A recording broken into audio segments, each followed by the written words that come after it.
Komið sæl. Við erum stödd hérna tvö úr málefnastjórn Sósíalistaflokksins, við María og Þorvarður, og við ætlum að taka þau tali hérna Auði og Helgu og Ágúst sem eru slembivaldir félagar sem komu að vinnu við stefnumótun Sósíalistaflokksins í byggðamálum. Velkomin öll sömul. Stefna sem lögð verður fram núna, stefna Sósíalistaflokksins í byggðamálum, hún svona byrjar og endar í rauninni á náttúrunni sjálfri og inngangspunkturinn, fyrsti punkturinn að íslensk náttúra gangi óspillt til næstu kynslóða og þjóðgörðum verði stjórnað í almannaþágu en ekki í þágu atvinnugreina eða einstakra fyrirtækja. Svo tekur við að óspillt víðerni, hálendið og fleiri svæði verði skilgreind sem þjóðgarðar og varið fyrir ágangi manna og dýra. Og á endanum klykt út með vísun í auðlindastefnu Sósíalistaflokksins, þar sem ítrekað að ekki sé hægt að safna upp jörðum heldur. Helga, kannski fæ ég byrja að spyrja þig. Erum við Sósíalistaflokkurinn, erum við svona náttúruverndarsinnaður flokkur? Já, ég myndi segja það að það eiginlega ekki hægt að stofna nýtt afl án þess að taka það mjög alvarlega að vera náttúruverndarsinnar. Við bara stöndum á krossgötum sem mannkyn og við verðum að fara að gefa náttúrunni pláss við borðið bara á náttúrunnar forsendum. Þetta svona þetta gamla testamentis viðhorf, maðurinn herra jarðarinnar og getur bara gert það sem hann vill við hana. Það bara eitthvað sem við verðum að endurskoða og það ekki allir tilbúnir til þess ennþá. En við sem nýtt afl, náttúrulega bara, verðum að taka þetta mjög alvarlega. Og þetta með að svona gjörnýta náttúruna eða vera með rekstur sem mjög stór í sniðum og hefur mjög afgerandi áhrif á náttúruna kannski til lengri tíma. Þetta bara eitthvað sem við verðum að setja spurningamerki við og fara að hugsa í mitt atvinnumálin, af því að þetta náttúrulega tengist beint atvinnumálum, að það sé sem sagt ekki alltaf verið að setja öll eggin í sömu körfuna, að það sé þessi atvinnugrein, að þessi virkjun eða þessi olíuhreinsunarstöð eða eitthvað álíka sem bara eigi að bjarga hagkerfi svæðisins eða landsins og þessi hlutir þeir bara við verðum bara að fara að breyta stefnu algjörlega og bara líka það sjálfsög kurteisi og tillitssemi við allar komandi kynslóðir að bara skilja við þannig að þetta sé ekki bara eitthvað ógnarástand þetta fólk geti notið þessar dásamlegu náttúru sem við eigum og Ísland náttúrulega bara í algjörum sérflokki hvað það varðar og ábyrgð okkar mjög mikil að passa upp á landið okkar og þannig ég bara svara þessari spurningu játandi við sósíalistar erum náttúruverndarsinnar.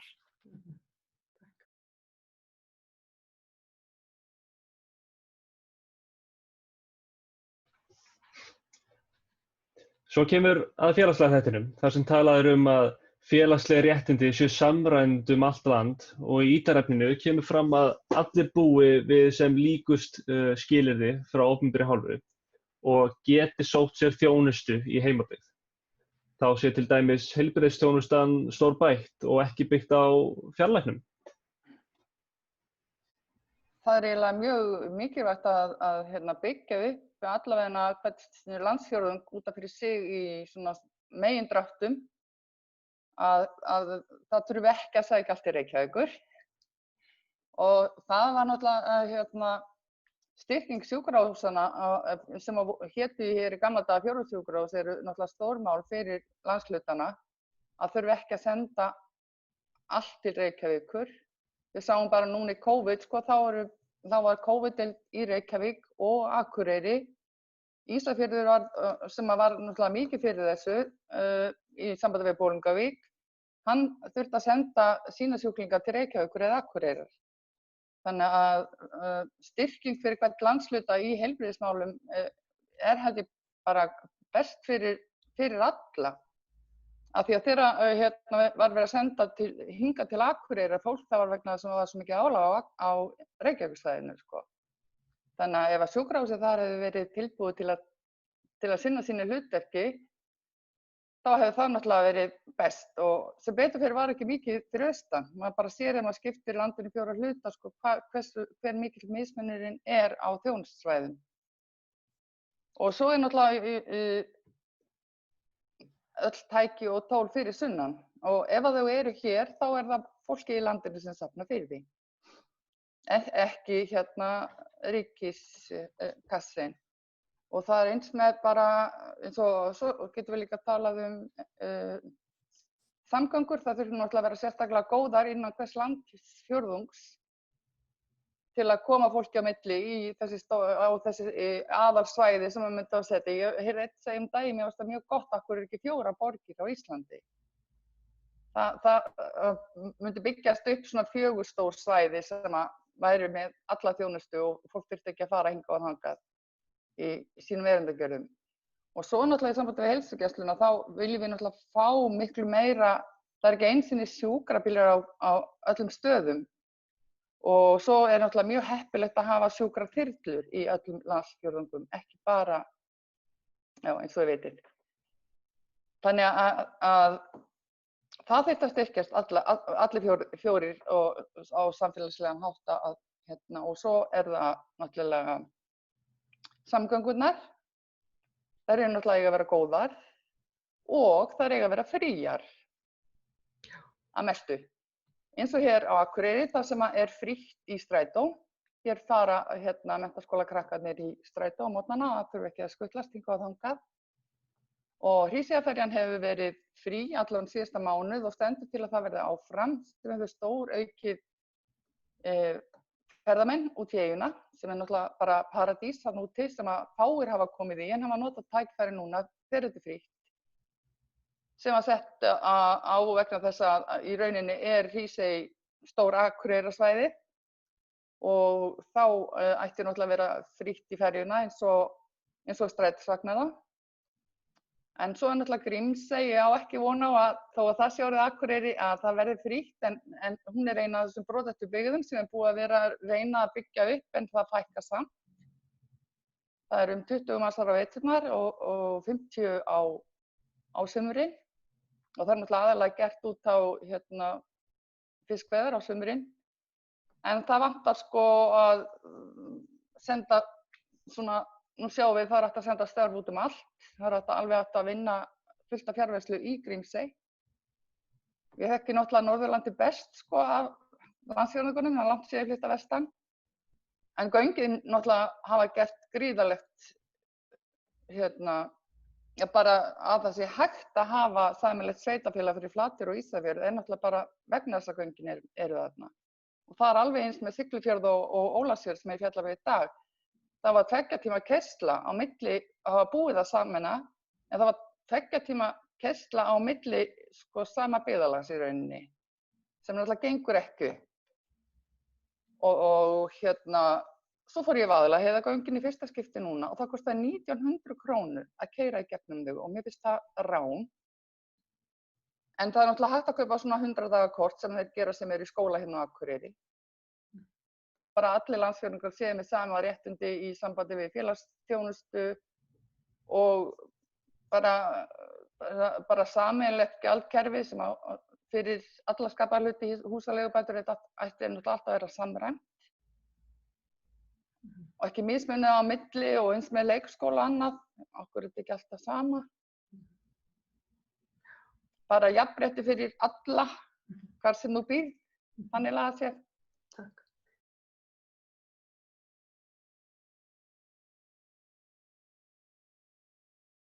Já, Ágúst, ég kannski spyr þig, nú kemur fram í stefnunni þarna að það sé talað um að bæta við 3. stjórnsýslustiginu og einmitt að landshluta stjórnvaldseiningarnar verði svona 4, það verði mögulega sameinuð sveitarfélög og stækkuð þessi svona kjarnasvæði á landinu.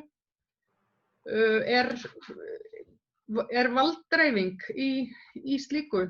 Myndum við sjá valdið færast nær heimabyggðum? Það fer eftir því hvernig við horfum á það. Já. Af því að það er raun og veru verið að taka vald af litlum byggðum, en á sama tíma þá er verið að samræma og hjálpa litlum sveitarfélögum að reka unit sem að þau ættu annars erfiðara með. Bara við sjáum til dæmis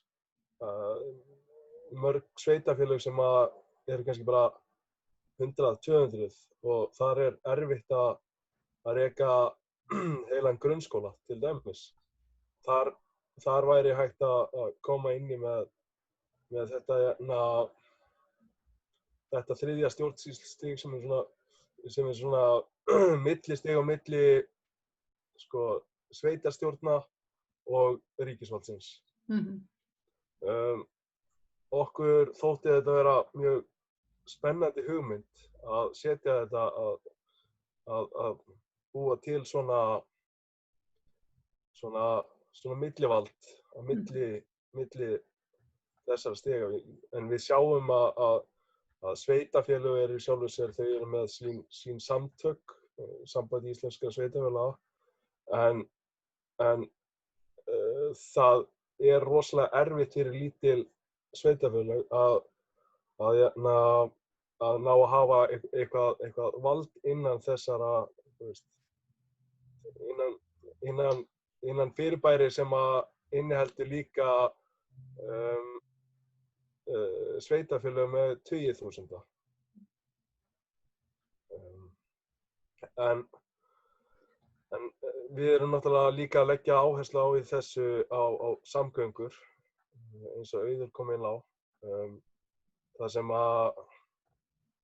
sem að milli stjórnvaldið gæti hjálpa til með það, en út af fyrir sig að þá held ég að við sem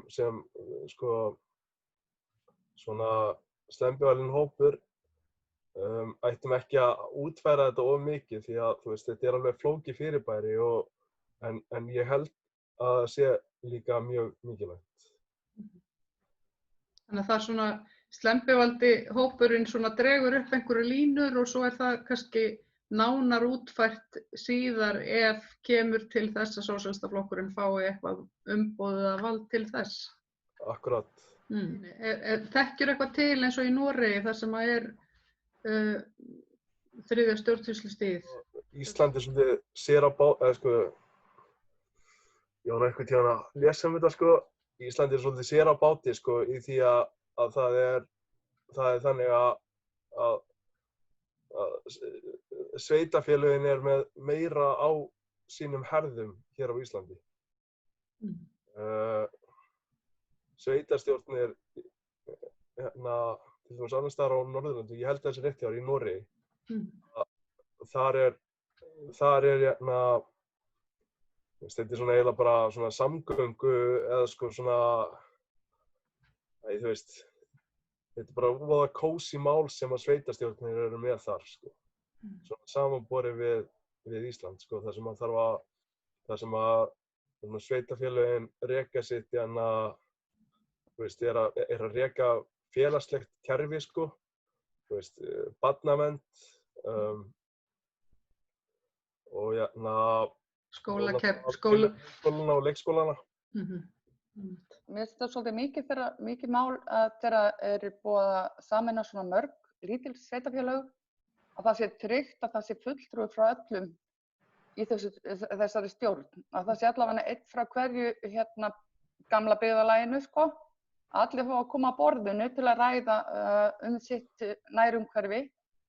Það rosalega mikilvægt og svo eins og hann var að segja þá í sambandi við það sem verið að senda á sveitarfélögin alls konar baggar sem að ríkisstjórnin hefur verið að senda, við höfum það líka í stefnustökkar á okkar að það verði ekki flutt verkefni frá ríkinu til sveitarfélaga án þess að það fylgi nægilegt fjármagn sem hefur ítrekað komið fyrir undanfarið að það verið að senda alls konar verkefni til sveitarfélagana en nægilegt fjármagn hefur ekki fylgt með. Ég langar bara að bæta þessu við. Takk.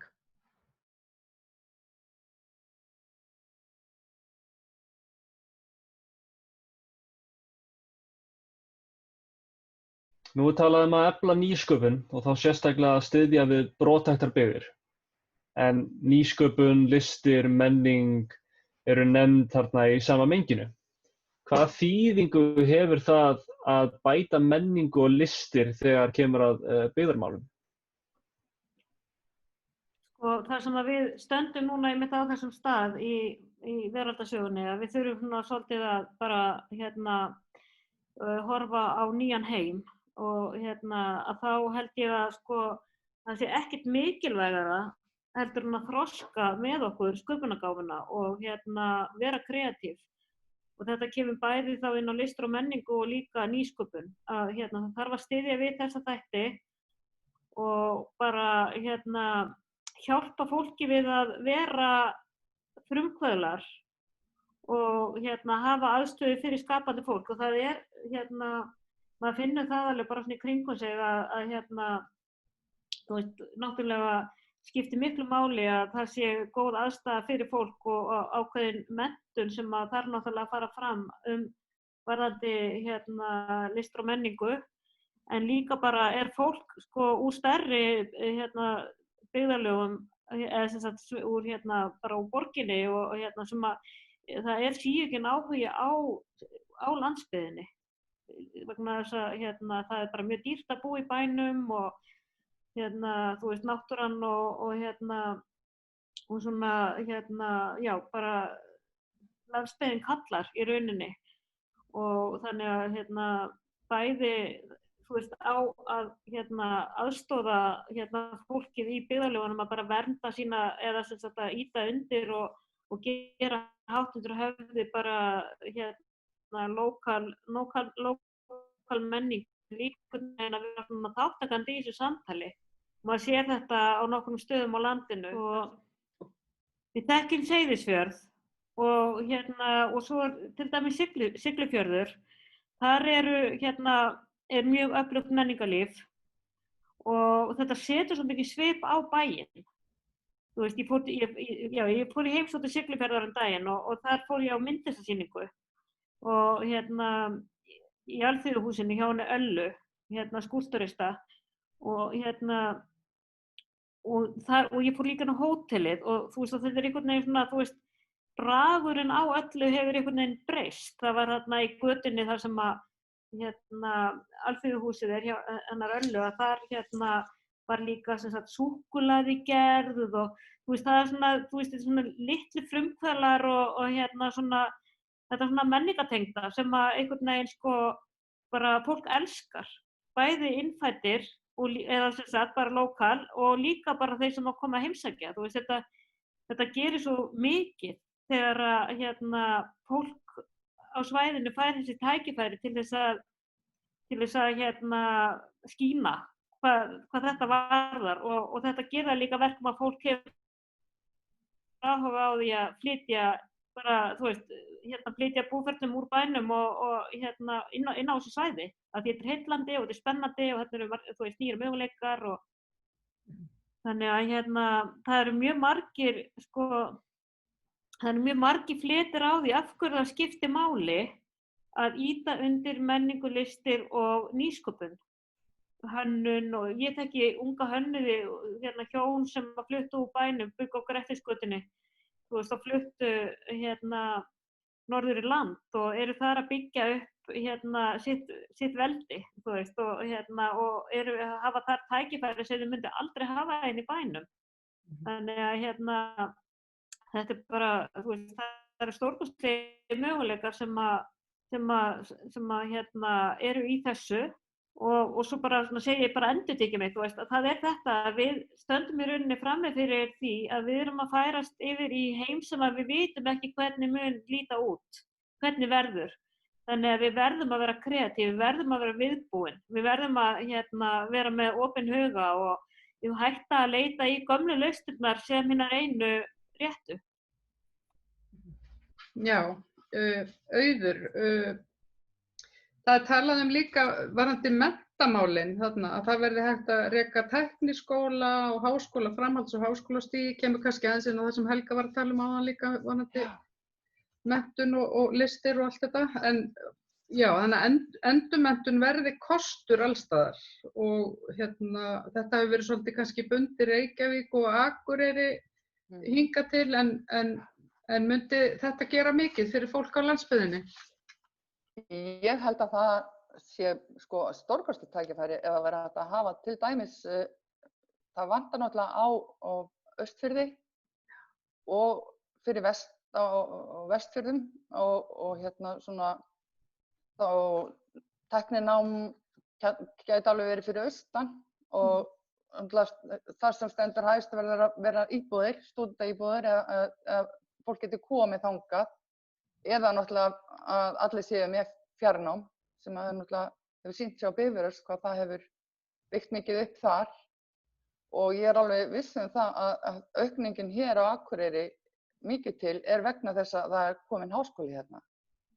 Bara á síðustu svona 15-20 árum þá búið að fjölga hér helming af íbúum og ég held að það sé mikið háskólanum að þakka. Þannig að þetta myndi styrkja byggðirna mikið og bara eins og Lýðháskólinn á Flateyri, hvað hann hefur gert mikið að fólk bara utan að landi, bara Stór-Reykjavíkursvæðinu, það kemur inn á skóla ungt fólk og það vill setja stað. Það kannski þekkir ekki hvað yndislegt að búa á litlu stöðum og finnst þetta bara í rauninni fáránlegt þangað til það prufar það. Það hefur ekki kynnst neinu kannski nema borgarlífinu og svo kemur það bara í svona Lýðháskóla og lífið bara yndislegt og það líf fyrir utan Stór-Reykjavíkursvæðið. Og þetta styrkir byggðina og svo líka það að krakkarnir sem eru hér út landsbyggðina þurfa að leita suður. Og þau koma kannski ekki aftur í sína heimabyggð, það er kannski ekki heldur tækifæri fyrir þau þar. En ef þau myndu vera kannski nær heimabyggðinni þá getur byggt upp eitthvað í sínum heimahögum með sínu námi og gert samfélagið þéttara eins og er á Siglufirði til dæmis. Það hefur breyst undanfarin ár af því að búið að gera svo mikla uppbyggingu og nú komið menntaskóli Tröllaskaga sem var ekki áður og það náttúrulega keyrt á milli.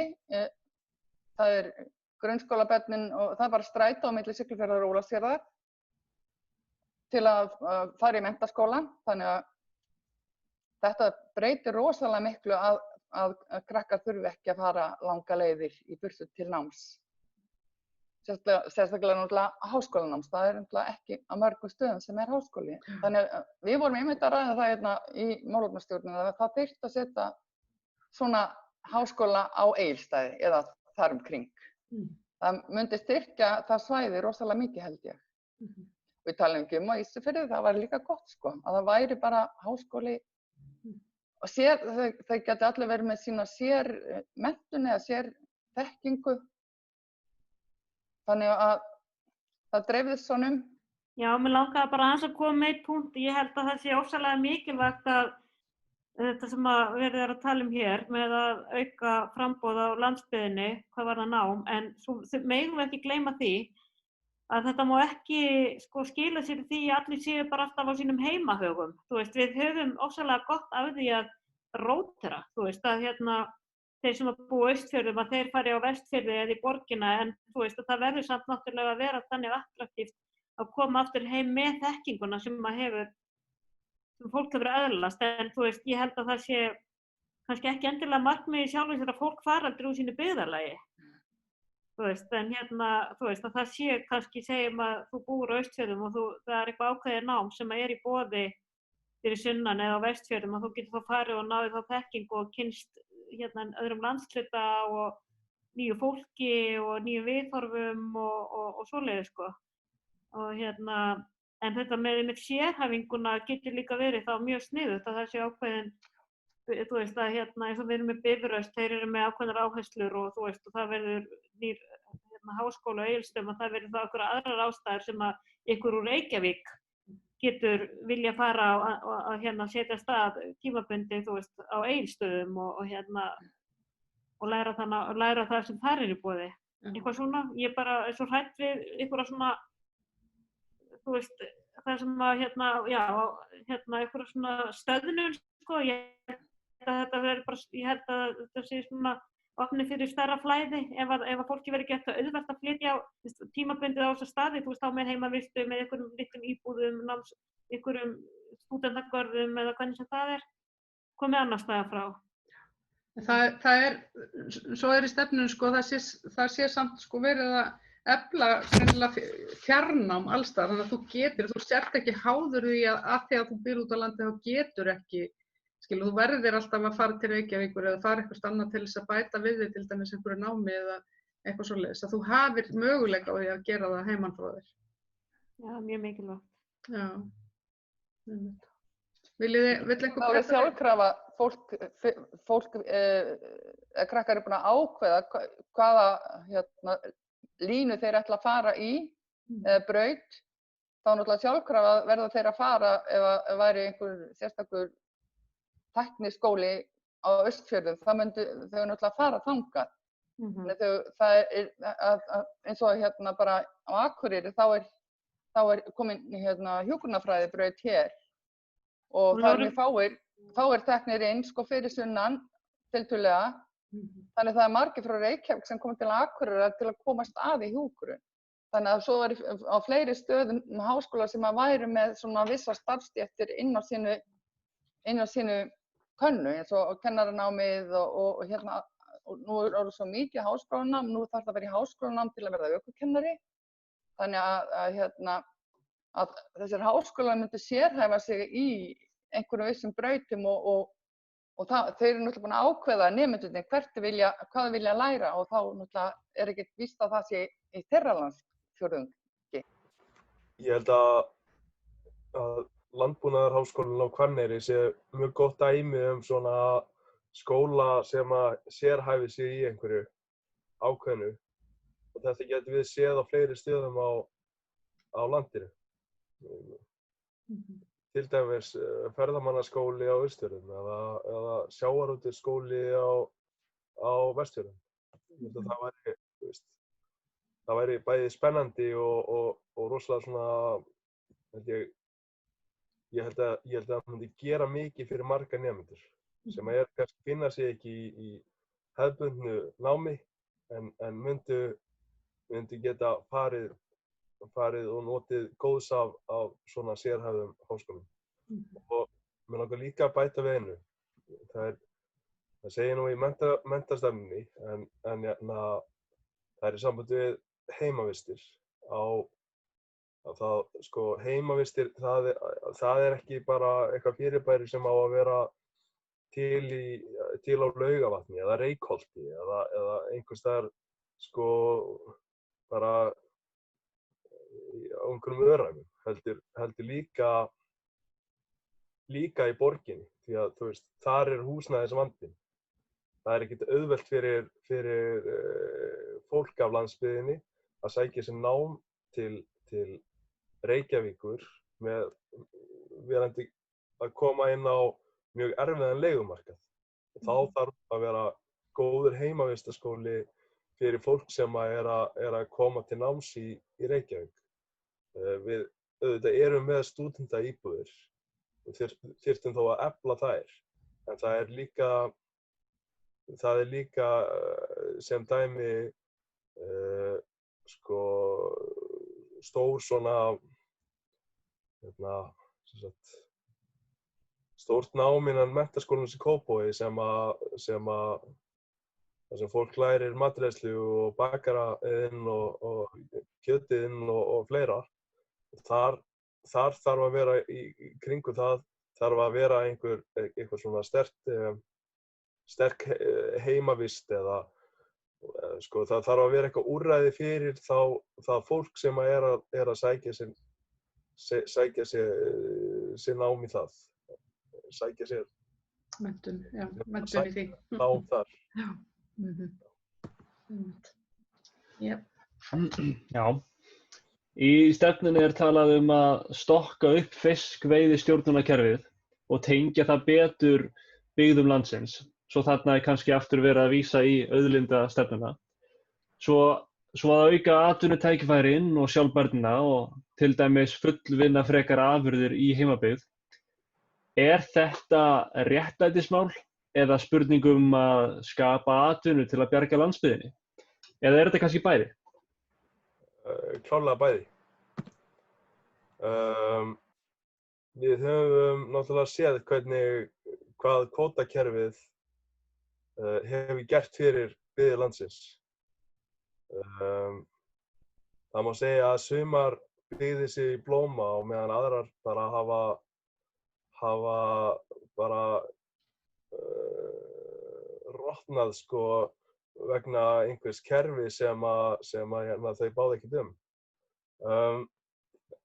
Í sambandi við sko hvað kvótakerfi hefur gert við sumar byggðir í landinu, þá viljum við sko skila kvótanum heim þar sem og þar átt við að þær byggðir sem hafa orðið undir að þær fái þann möguleika á að sækja fiskinn í sjónum eins og aðrar. Ef við horfum til dæmis á byggðirnar sem hafa orðið undir á Vestfjörðum, að þá eru jafnvel gjöfulustu fiskimiðin þar við strendur og það ekkert horft í það, heldur bara kvótinn færður á milli byggðarlaga eftir hentugleika útgerðarmannsins og það náttúrulega bara fáránlegt því að sko fiskimiðin eru auðlind og auðlindin okkar allra. Að því við erum náttúruvæn og allt það, þá langar mig að bæta við í sambandi við hvernig farið er fyrir Húsavík. Og það blandast náttúrulega þessari stefnu líka í sambandi við að stjórnunin sé í heimabyggð á svæðinu. Að ef Húsvíkingar hefðu greitt atkvæði áður en að Bakkaverksmiðjan, sem nú lokuð núna, eitthvað framöldin, maður veit ekki hvernig það verður, og hún brennir ótrúlega mikið af kolum, þó að Vinstri grænir hafi staðið harðast að því að byggja hana. Þá alveg spurning, ef þeim hefur verið boðið að fá kvótann aftur eða kólavera á Bakka. Það hafði ábyggilega, ég veit náttúrulega ekki hvernig það hefði farið, en mér finnst að byggðarlögin sem slík ættu að fá að ráða hvað þau vilja hafa í sinni heimabyggð. Ekki bara að einhver stjórnarkall geti bara sett þetta þarna niður og verið Vinstri grænn og brenna svo fleiri hundruð tonnum af kolum á hverjum degi. Mig langar bara að sýna að við erum náttúruverndarsinnar og við þurfum ekkert að leita í svona kolavinnu. Mengandi stóriðju. Nákvæmlega. Ég ætla kannski að fá að spyrja ykkur að lokum, hvernig upplifun það að taka þátt í svona slembivali? Hvernig finnst ykkur að svona hinn óbreytti flokksmaður randomly valinn geti móta stefnu flokksins? Ég vil byrja bara á þér, Helga. Mér finnst þetta mjög skemmtilegt. Ég byrjaði nú á því þegar ég settist þarna inn þar sem að við héldum fyrsta fundinn að afsaka mig að ég vissi nú voðalega lítið lífið á landsbyggðinni þannig séð, þó ég kannski hefði einhverjar hugmyndir En að þá náttúrulega ég bara á mölinni, bara fædd og uppalin í Reykjavík. Og mér fannst ég ekki endilega, ég vissi ekki hvort ég ætti erindi þarna inn, hvort ég væri bara rétta manneskjan. En ég held að það bara allavega hefur verið mjög hollt fyrir mig, einhvern veginn að setja mig inn í þetta og ég held líka bara þetta glöggt gestsaugað, að við erum kannski, svona ef við erum bara einhvern veginn svolítið í okkar heim og í okkar umhverfi þá erum við vön að líta á hlutina á einhvern ákveðinn hátt. En það getur alveg verið mjög gott að eins held ég, að fólk utan að landi í að hafa skoðanir á einhverju sem í gangi hér í bænum vegna þess að maður þarf stundum einhverja svona fjalla bara til þess að fá góðar hugmyndir, sko. En mér hefur bara fundist þetta alveg frábært og bara tækifæri. Hvað segir þú, Auður?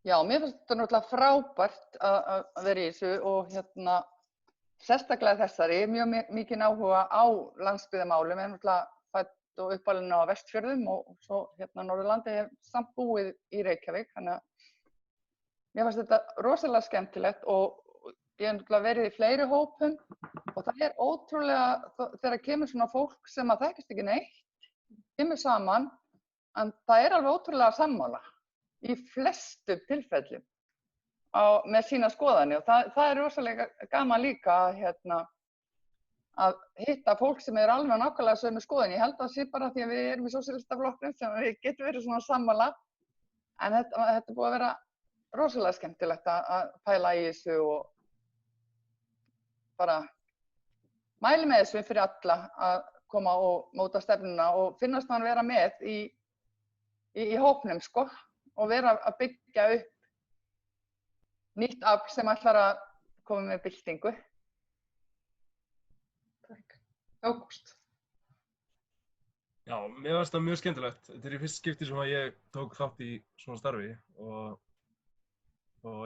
ég hef náttúrulega bara áhuga á stjórnmálum og ekki síst byggðamálum komandi af landsbyggðinni og þannig að það er alveg það má alveg segja að það sé alveg rosalega mikil forréttindi í raun og veru að geta tekið þátt í að móta heila stefnu fyrir lifandi stjórnmálaafl. Og ég segi bara eins og þér, ég mæli alveg með því að fólk taki þátt í þessi sko svona eiginlega svona nýja fyrirbæri sem að slembival gagnvart, að mynda stefnu. Ég ætla bara að þakka öllum fyrir að taka þátt í þessari svona einfaldri kynningu á byggðastefnunni. Þakka þá Helgu, Maríu, Ágúst og Auði að vera partur af þessu. Og takk fyrir okkur. Og takk fyrir, sömuleiðis, Þorvarður. Þá kveðjum við bara í bili. Bless, bless.